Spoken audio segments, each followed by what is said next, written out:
America के राष्ट्रपति Donald Trump ने अचानक ईरान के साथ युद्ध समाप्त होने की घोषणा की और कहा कि दुनिया जल्द ही शांति समझौता देखेगी। ट्रंप ने कहा कि ईरान को काफी नुकसान हुआ है, इसलिए वे अमेरिका की शर्तें मानने को मजबूर हैं।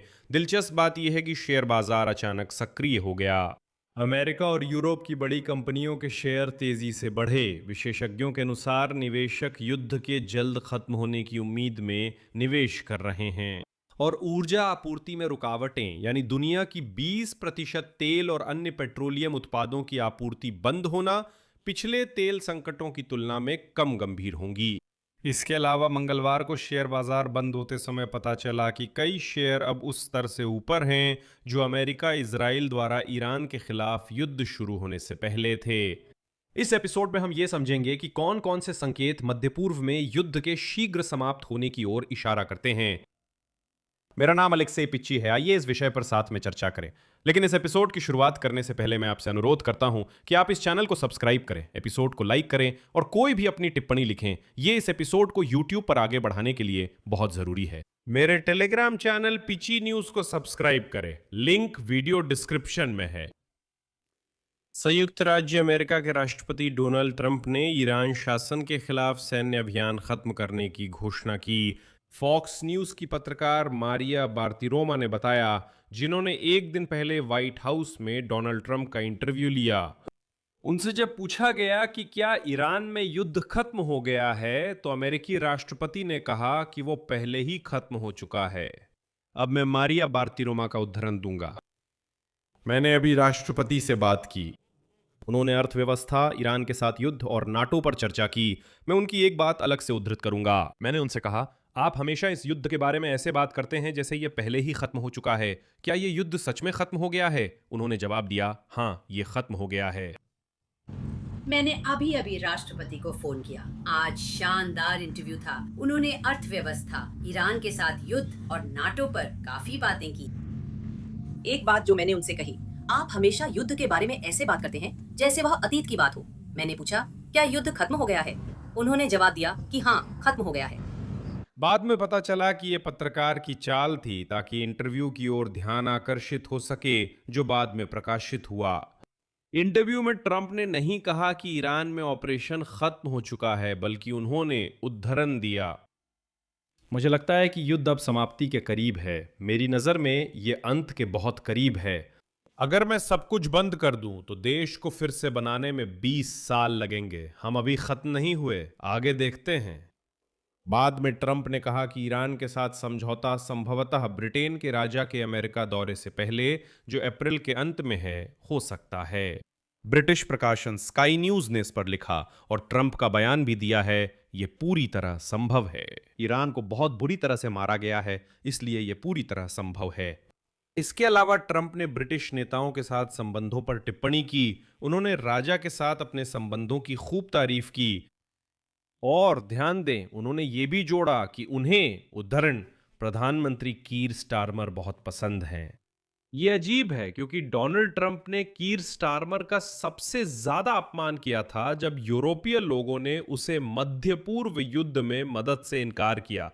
ट्रंप ने कीर स्टारमर को न जाने क्या क्या कहा। आप कहते नहीं नहीं, वो मुझे बहुत पसंद हैं, अच्छे प्रधानमंत्री हैं और मेरा उनसे अच्छा संबंध है।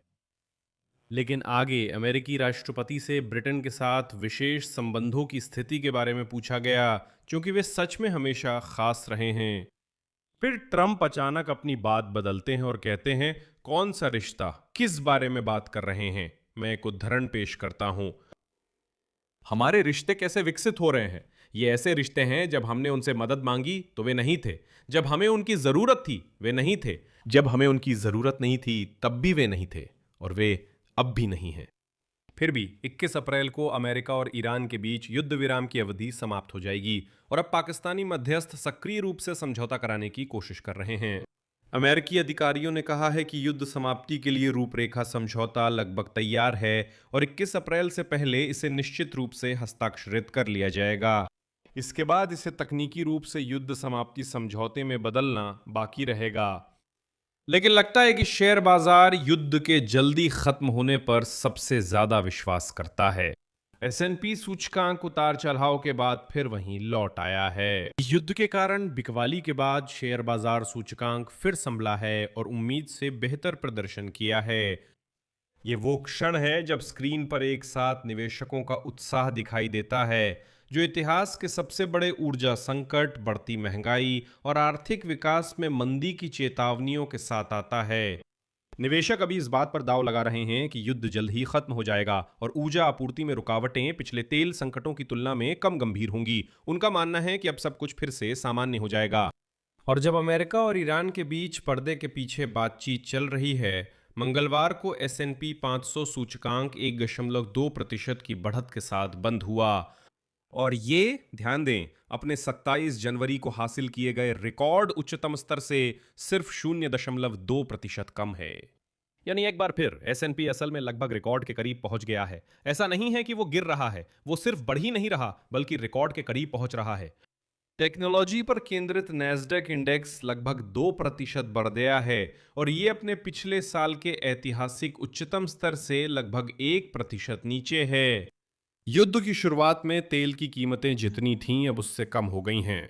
ब्रेंट क्रूड ऑयल के वायदा, जो कि वैश्विक मानक हैं, अब $100 प्रति बैरल से नीचे कारोबार कर रहे हैं। मैं याद दिला दूं, फरवरी में S&P 500 इंडेक्स ऊंचे स्तरों पर बना रहा, लेकिन ये स्तर स्थिर नहीं थे क्योंकि आर्टिफिशियल इंटेलिजेंस को लेकर चर्चाएं तेज हो रही थीं। इसके बाद युद्ध छिड़ गया, जिससे तेल की कीमतों में बढ़ोतरी और शेयरों की कीमतों में गिरावट आई।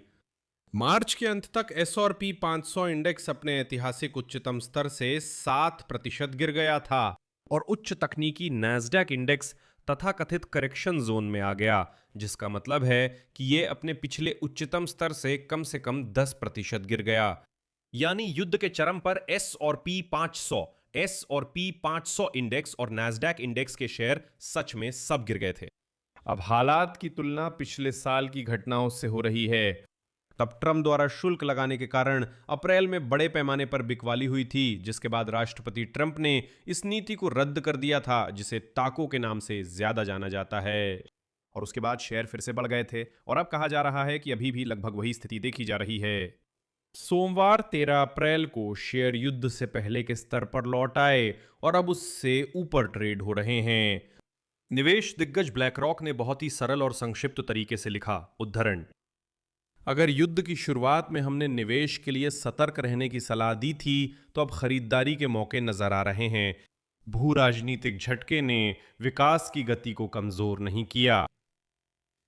यहां मैं बात को विराम देता हूं, लेकिन दोस्तों, मैं आपको एक YouTube एपिसोड देखने की सलाह देना चाहता हूं, जिसे मैं डोनाल्ड ट्रंप, संयुक्त राज्य अमेरिका के राष्ट्रपति को भी देखने की सलाह देता। और इसका नाम है नॉर्मल होने का नाटक करना बंद करो। ये मेरे पसंदीदा मनोवैज्ञानिक का एपिसोड है। मैं आपको इस YouTube चैनल की सिफारिश काफी समय से करता आ रहा हूं। लिंक डिस्क्रिप्शन में मिलेगा, देखें। वहां बहुत अच्छा विश्लेषण है कि हम सब हमेशा दूसरों के मुताबिक खुद को कैसे ढालने की कोशिश करते हैं। हम अपनी कुछ आदतों और गुणों को दबाने की कोशिश करते हैं, जिससे खुद को थोड़ा घुटन महसूस कराते हैं। मैं आपको ये एपिसोड देखने की सलाह देता हूं। लिंक डिस्क्रिप्शन और पिन किए कमेंट में है। और दोस्तों, जरूर जाएं, देखें और सब्सक्राइब करें। बस इतना ही। अपना ख्याल रखें। सबको अलविदा।